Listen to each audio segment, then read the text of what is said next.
باب جبریل کے پہلو میں ذرا دھیرے سے فخر جبریل کو یہ کہتے ہوئے پایا گیا، اپنی پلکوں سے درے یار پہ دستک دینا۔ اونچی آواز ہوئی، عمر کا سرمایا گیا۔ ان کی محفل کے آداب کچھ اور ہیں، لب کشائی کی جرت مناسب نہیں۔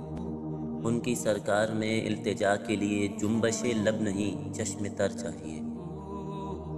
جس بارگاہ عالی شان میں جلیل القدر صحابیوں کے لیے بھی اونچی آواز نکالنے پر ان تحبط اعمالکم کی تنبیہ اترا کرتی تھی، جہاں ناخنوں سے دروازے پر دستک دی جاتی تھی کہ بارگاہ عالی شان میں گستاخی نہ ہو جائے، وہاں غلیظ سیاسی کتوں اور کتوں کے چمچوں نے چور چور کے نعرے لگائے، یا رسول اللہ ہم شرمندہ ہیں۔ قدر نبیدہ ایک ہی جانن دنیا دار کمینے، قدر نبیدہ جانن والے سو گئے وچ مدینے۔